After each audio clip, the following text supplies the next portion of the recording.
नमस्कार, मैं हूं प्रदीप कुमार और आप देख रहे हैं पॉलिटिकल आइडिया। मित्रों, वर्ष 2014 नरेंद्र मोदी पहली बार प्रधानमंत्री बने थे। एक टीवी शो के कार्यक्रम में उनसे पूछा गया था भारत में चुनावी राजनीति के संबंध में, तो नरेंद्र मोदी ने कहा था कि हम 4 साल सरकार का काम करेंगे और 5वें साल में राजनीति करेंगे। लेकिन ये बातें केवल कहने को रह गई। दरअसल स्थिति यह है देश में कि सरकार चाहे किसी भी पार्टी की हो, प्रतिदिन वो चुनावी मोड में होती है। और बात अगर भारतीय जनता पार्टी की हो तो भारतीय जनता पार्टी को तो चुनावी मशीन कहा जाता है।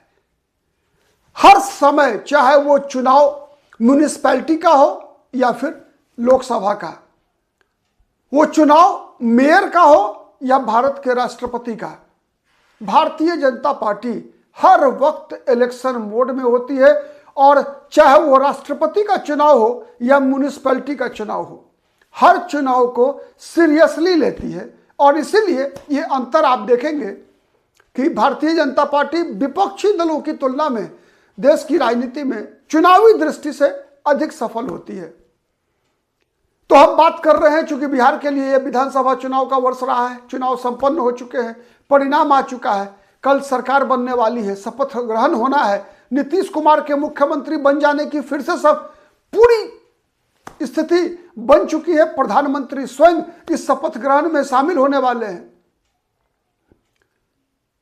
तो ये परिणाम जो जिस प्रकार का निकल कर आया, अगर हम उस परिणाम पर गौर करें और विगत 1 महीने की केवल गतिविधि को अगर ध्यान में रखें अगर, तो ये जो एक तरफा परिणाम बिहार विधानसभा चुनाव का आया, उसकी कुछ संकेत, कुछ झलकी हमें जरूर मिल सकती है। क्या झलक मिलती है? तो इस चुनाव में अगर आप देखेंगे तो 2 उम्मीदवार मुख्यमंत्री पद के, चूंकि आजकल पूरे भारत में आप कहिए तो अमेरिकन प्रेसिडेंशियल सिस्टम के तहत के जैसा ही चुनाव होता है। मतलब विचारधारा नंबर 2 माने नीचे चला जाता है। व्यक्ति, चाहे केंद्रीय चुनाव हो तो प्रधानमंत्री कौन बनेगा, नरेंद्र मोदी और राहुल गांधी के नाम पर चुनाव लड़ा जाता है। विधानसभा चुनाव की बात हो तो आप देखेंगे अलग अलग राज्यों में जो छत्रप हैं उनके नाम पर चुनाव लड़े जाते हैं। साथ में केंद्रीय नेता का भी असर होता है। मतदाता 3 प्रकार से मत डालते हैं। एक तो अगर बात बिहार विधानसभा चुनाव के उदाहरण को लें हम, तो बिहार में जो मतदान होता है नरेंद्र मोदी के समर्थन में या नरेंद्र मोदी के विरोध में, राहुल गांधी के समर्थन में, राहुल गांधी के विरोध में, ये केंद्रीय राजनीति। राज्य स्तरीय राजनीति की बात करें तो तेजस्वी यादव को मुख्यमंत्री बनना चाहिए या मुख्यमंत्री नहीं बनने देना है, इसलिए वोट होता है। बीजेपी को सत्ता में आने देना है या नहीं आने देना है, नीतीश कुमार मुख्यमंत्री बनना चाहिए या नहीं बनना चाहिए, इसके लिए वोट होता है। हम चिराग पासवान को मुख्यमंत्री बनाना चाहते हैं, इसके लिए वोट होता है। हम जीतन राम मांझी को जीतता हुआ देखना चाहते हैं, इसके लिए वोट होता है। यहाँ वोट इसलिए नहीं होता कि फलाना उम्मीदवार मुझे पसंद है, हाँ उसके लिए भी मत डाले जाते हैं, लेकिन उसकी संख्या तीसरे नंबर पे है। तो मतलब पहला केंद्रीय राजनेता के नाम पर, राज्य स्तरीय छत्रप के नाम पर, फिर तीसरा हिस्सा पड़ता है उम्मीदवार के नाम पर। मतलब अगर हमें पार्टी पसंद नहीं है फिर भी उम्मीदवार पसंद है तो हम उसको वोट डालते हैं। तो ये त्रिस्तरीय, वैसे भी देश के अंदर त्रिस्तरीय शासन व्यवस्था है हमारे यहाँ। तो उसी आधार पर विधानसभा चुनाव हो या लोकसभा का चुनाव हो, उम्मीदवार मुख्यमंत्री का चेहरा, प्रधानमंत्री का चेहरा या नेता विपक्ष का चेहरा, इस आधार पर मत डाले जाते हैं। तो अगर सबसे बड़े, अगर जिस पर लगातार बहस चलती रही अंतिम महीने में चुनाव से, जो चुनाव का जो महीना रहा उसमें, वो था मुख्यमंत्री पद का उम्मीदवार। और दोनों गठबंधन के अंदर जो रणनीति में अंतर देखेंगे आप, एक तरफ हर मीडिया चैनल के उकसाने के बावजूद अमित शाह ने चुनाव से 1 दिन पहले केवल ये कहा कि नहीं, नीतीश कुमार ही हम मुख्यमंत्री बनेंगे। उससे पहले अमित शाह ने कभी नहीं कहा कि हमारे मुख्यमंत्री नीतीश कुमार बनेंगे। ये बात जरूर कहा कि हम नीतीश कुमार के नेतृत्व में चुनाव लड़ रहे हैं, लेकिन मुख्यमंत्री का चयन हम विधानसभा चुनाव के परिणाम आने के बाद विधायक दल की बैठक में करेंगे। याद है आपको? वहीं महागठबंधन की स्थिति क्या थी? महागठबंधन की स्थिति थी कि नहीं, मुझे मुख्यमंत्री का चेहरा बना दो पहले, भले ही चुनाव का परिणाम कुछ भी हो। मैं बात कर रहा हूं तेजस्वी यादव की। लगातार दबाव बना हुआ रहा अंतिम 15 दिन आप देख लीजिए, जिसमें मतलब 3 या 4 तारीख को चुनाव की घोषणा होती है और 24 तारीख को होती है तेजस्वी यादव के मुख्यमंत्री पद के उम्मीदवारी की घोषणा। महागठबंधन के द्वारा अशोक गहलोत को भेजकर स्पेशली करवाया जाता है राहुल गांधी के द्वारा। इन 20 दिनों में क्या हुआ? क्या तेजस्वी यादव ने नेता की तरह व्यवहार किया? नहीं किया। आप देखिए, जिस समय में मौसम खराब था, 75 साल के एक बुजुर्ग नीतीश कुमार ने बाई रोड रोड शो किया। मधुबनी गए, सुपौल गए, दरभंगा गए, लेकिन तेजस्वी यादव घर में बैठकर वीडियो कॉन्फ्रेंसिंग से चुनाव प्रचार करते रहे। 36 साल का तेजस्वी यादव घर में बैठकर वीडियो कॉन्फ्रेंसिंग से चुनाव प्रचार करते रहे, लेकिन 75 साल के नीतीश कुमार जो है रोड शो कर रहे थे, बाई रोड मधुबनी तक चुनाव प्रचार कर रहे थे, दरभंगा मधुबनी में घूम रहे थे, वोट मांग रहे थे लोगों से। लेकिन इस स्थिति में जब एनडीए में किसी ने भी नहीं कहा था गारंटी के साथ, बल्कि कंफ्यूजन क्रिएट करती रही एनडीए, लगातार चिराग पासवान एक लाइन लिए रहे, बल्कि दूसरे तरफ चिराग पासवान की पार्टी में ही उनके सगे बहनोई अरुण भारती अलग लाइन लेके रहे। मतलब चिराग पासवान कहते रहे कि वैकेंसी नहीं है, चिराग पासवान कहते रहे वैकेंसी नहीं है, नीतीश ही मुख्यमंत्री होंगे। वहीं अरुण भारती क्या कहते रहे कि चिराग भी मुख्यमंत्री हो सकते हैं। बीजेपी में कुछ लोग कहते रहे कि नीतीश ही मुख्यमंत्री बनेंगे, लेकिन अमित शाह और कुछ ऐसे लोग थे जो कहते रहे कि विधानसभा चुनाव के परिणाम आने के बाद हम नेता विधायक दल का चुनाव करेंगे और जिसे जो चुना जाएगा वही मुख्यमंत्री होगा। मतलब मुख्यमंत्री के चेहरे पर भारतीय जनता पार्टी लगातार कंफ्यूजन क्रिएट करती रही। वहीं तेजस्वी यादव इस बात पे अड़े रहे कि महागठबंधन की तरफ से उनको एक मुख्यमंत्री पद का उम्मीदवार घोषित कर ही दिया जाए, नहीं करेंगे तो हम आपसे बात नहीं करेंगे। 20 दिन तक राहुल गांधी से तेजस्वी यादव की बातचीत तक नहीं हुई। यह अंतर रहा दोनों गठबंधन के बीच। अब आप कहिए कि इसमें मामला क्या था? तो मामला वही था कि राहुल गांधी अड़े हुए थे कि मुख्यमंत्री पद का चेहरा हम पहले घोषित नहीं करेंगे, वैसे ही जैसे अमित शाह की रणनीति थी। अमित शाह को पता था कि बिहार में नीतीश कुमार की लोकप्रियता में गिरावट आई है।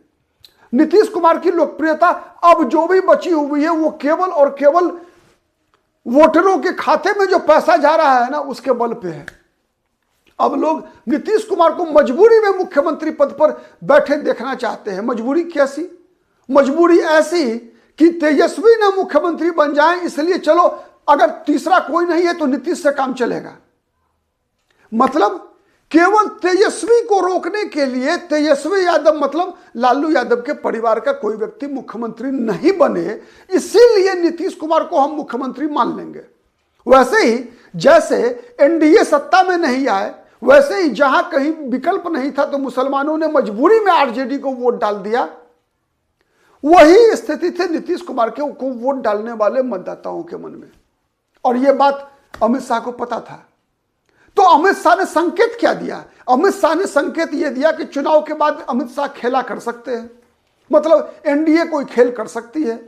यह भी संभव है कि नीतीश कुमार की सहमति से ही बीजेपी का मुख्यमंत्री बन जाए। यह भी संभव है कि सम्राट चौधरी मुख्यमंत्री बन जाए। यह भी संभव है कि चिराग पासवान मुख्यमंत्री बन जाए। यह भी संभव है कि नित्यानंद राय भी मुख्यमंत्री बन जाए। ऐसा संकेत भारतीय जनता पार्टी अलग अलग कोनों से निकाल कर लाती रही, जनता के बीच परोसती रही और जनता में वो योजना हिट करती रही। एक बड़ा वर्ग कुशवाहा जाति, उदाहरण के लिए बता रहा हूं, लोकसभा चुनाव में एनडीए को अंगूठा दिखा दिया था। वो कुशवाहा जाति विधानसभा चुनाव में बीजेपी और एनडीए के साथ लौट आई। अंतर देखना है तो परिणाम निकाल कर देख लीजिए। पटना और मगध प्रमंडल का के जो 49 सीटें हैं विधानसभा के, उनका रिजल्ट देखिए। पिछली बार कितने सीटें महागठबंधन को मिली थी, इस बार कितनी सीटें मिली है, आपको अंतर दिख जाएगा। तो ये लाभ हुआ एनडीए को। लेकिन वहीं तेजस्वी यादव के इस बात पर अड़ जाने की, नहीं राहुल गांधी से तो मैं घोषणा करवा ही लूंगा, कैसे मुझे मुख्यमंत्री का उम्मीदवार नहीं बनाएंगे यार, वोट हुआ, मुझे तो मुख्यमंत्री का उम्मीदवार बनाना ही पड़ेगा। यह दबाव बनाकर जो तेजस्वी यादव ने रखा, अंततोगत्वा कांग्रेस पार्टी को झुकना पड़ा, अंततोगत्वा राहुल गांधी को, अशोक गहलोत को स्पेशल ऑब्जर्वर के रूप में केवल लालू यादव और तेजस्वी यादव से बातचीत करने के लिए पटना आना पड़ा। हो गए तेजस्वी यादव मुख्यमंत्री, मुख्यमंत्री की घोषणा हो गई तेजस्वी यादव की। परिणाम क्या हुआ? जिसका डर था, यही डर राहुल गांधी को था, राहुल गांधी यही चाहते थे। मैं तो चुनाव से पहले भी बोला था, मैंने चुनाव से पहले 4 महीना पहले मैंने कहा था कि अगर महागठबंधन तेजस्वी यादव को मुख्यमंत्री पद का उम्मीदवार बनाए बगैर चुनाव में जाती है, तो चूंकि सीट होंगे तेजस्वी यादव के पास, तो तेजस्वी ही सीएम बनेंगे। और कांग्रेस 20 सीट जीतती, 25 सीट जीतती, 30 सीट जीतती मैक्सिमम, अगर महागठबंधन के पक्ष में कोई अच्छी बात होती तो। सीटें तो मिलनी थी आरजेडी को ना, इस बार भी 4 गुना सीट तो आरजेडी के पास है, तो सीएम तेजस्वी बनते। लेकिन चुनाव से पहले एक संकेत निकल कर जाना कि दलित भी मुख्यमंत्री हो सकता है, कोई मुसलमान भी मुख्यमंत्री हो सकता है। आपको याद होगा जिस बात की तरफ कांग्रेस पार्टी कई बार अलग अलग मंचों से कांग्रेस के सेकंड क्लास लीडर्स के द्वारा इस बात की चर्चा करवाई जाती थी। आप याद कीजिए, जब चिराग पासवान का मामला चल रहा था एनडीए के अंदर, राजेश राम का बयान क्या था कि एनडीए वालों को कहिए कि चिराग पासवान को मुख्यमंत्री पद का उम्मीदवार बना दे। एक तरफ राजेश राम ने यह कहा, दूसरी तरफ कांग्रेस के पप्पू यादव है नहीं, लेकिन राहुल गांधी कितना महत्व दे रहे हैं आप देख रहे हैं। उन्होंने कहा कि समय आ गया है जब किसी दलित को, किसी अति पिछड़ा को या किसी मुसलमान को बिहार का मुख्यमंत्री बनना चाहिए। राजेश राम बेहतर विकल्प है। तो अगर लोग जैसे एनडीए कंफ्यूजन क्रिएट कर रही थी कि नीतीश भी हो सकते हैं, सम्राट भी हो सकते हैं, नित्यानंद राय भी हो सकते हैं, वैसा ही अगर कंफ्यूजन क्रिएट होता और नीतीश वर्सेस तेजस्वी नहीं होता, नीतीश वर्सेस तेजस्वी नहीं होता, तो आप यकीन मानिए कि परिणाम कुछ अलग होने की संभावना होती। मैं आज बात नहीं करूंगा एसआईआर का क्या इंपैक्ट पड़ा, मैं बात ये नहीं करूंगा चुनाव आयोग की क्या भूमिका रही, जीविका दीदियों की क्या भूमिका रही, ये सब मैं चर्चा कर चुका हूं, सबकी भूमिका रही। लेकिन सबसे बड़ी भूमिका इस बात की रही कि चुनाव तेजस्वी वर्सेस नीतीश कुमार हो गया। और मैंने 75 बार कहा है, जब जब बिहार में चुनाव लालू यादव के परिवार परिजनों और किसी अन्य नेता के बीच होगा, तब तेजस्वी यादव को हारना पड़ेगा। और उसमें भी अगर मुकाबला नीतीश कुमार के साथ होगा तो तय है, क्योंकि जो चीजें ऑलरेडी साबित हो चुकी है उसमें जनता थोड़े बहस करेगी यार, कभी नहीं बहस करेगी। वही हुआ, अमित शाह की प्लानिंग क्लिक किया, हिट किया, सरकार बना रहे हैं अमित शाह। राहुल गांधी का प्लान फेल हुआ, तेजस्वी यादव मुख्यमंत्री बन के घर में बैठे हैं। मुख्यमंत्री पद के उम्मीदवार बनकर, सीएम इन वेटिंग बन के ही अगर उनको रहना था तो फिर चुनाव लड़ने की आवश्यकता कहां थी भाई। और थैंक गॉड इस बात का एहसास बिहार में जितने भी लोग राजनीतिक समझ रखने वाले लोग हैं प्रायः सबको था। मैं आज कई बार बोलता हूं, बराबर कहता हूं कि बिहार में जो वर्तमान राजनीतिक परिस्थिति है ना, उसमें 3 समूह के प्रति यहां पोलराइजेशन होता है, ध्रुवीकरण होता है। सवर्णों के खिलाफ होता है ध्रुवीकरण, मुसलमानों के खिलाफ होता है ध्रुवीकरण, और आरजेडी के यादवों के खिलाफ ध्रुवीकरण होता है। यादव जाति के खिलाफ नहीं होता, लेकिन आरजेडी के यादव के खिलाफ होता है। आप देख लीजिए, इस बार भी आरजेडी में जितने यादव जीते हैं उससे ज्यादा यादव एनडीए के जीत कर आए हैं। चाहे वो लोक विधानसभा चुनाव की बात हो, अभी 2000 या 2024 के लोकसभा चुनाव के बाद की बात हो, आप आंकड़े निकाल कर देख लीजिए। आप बीजेपी के अशोक यादव को, जदयू के दिनेश चंद्र यादव को जीतने में दिक्कत नहीं होती, जेडीयू के गिरधारी यादव बांका में जीतने में दिक्कत नहीं होती, लेकिन आरजेडी के यादव उम्मीदवार को, मीसा भारती को भी भले ही जीत गई इस बार, लेकिन कितना पानी पीना पड़ता है आप देख रहे हैं। क्योंकि सब समाज के जितने भी वर्ग हैं सब पोलराइज हो जाते हैं आरजेडी के यादव उम्मीदवार के खिलाफ, और उसमें भी अगर आरजेडी के यादव जाति के उम्मीदवारों की छवि थोड़ी खराब है, थोड़ी छवि अगर ललित यादव जैसी है, थोड़ी छवि यदि सुरेंद्र यादव जैसी है, तब तो और हो गए बंटाधार। तो आज के लिए इतना ही। आप लोग कितने सहमत हैं इस वीडियो से कमेंट करके बताइएगा, ठीक है। और पसंद आता है तो लाइक कीजिए, शेयर कीजिए, जिससे कि अधिक से अधिक लोगों तक हमारी बातें पहुंच सके। आज के लिए इतना ही, बहुत बहुत धन्यवाद।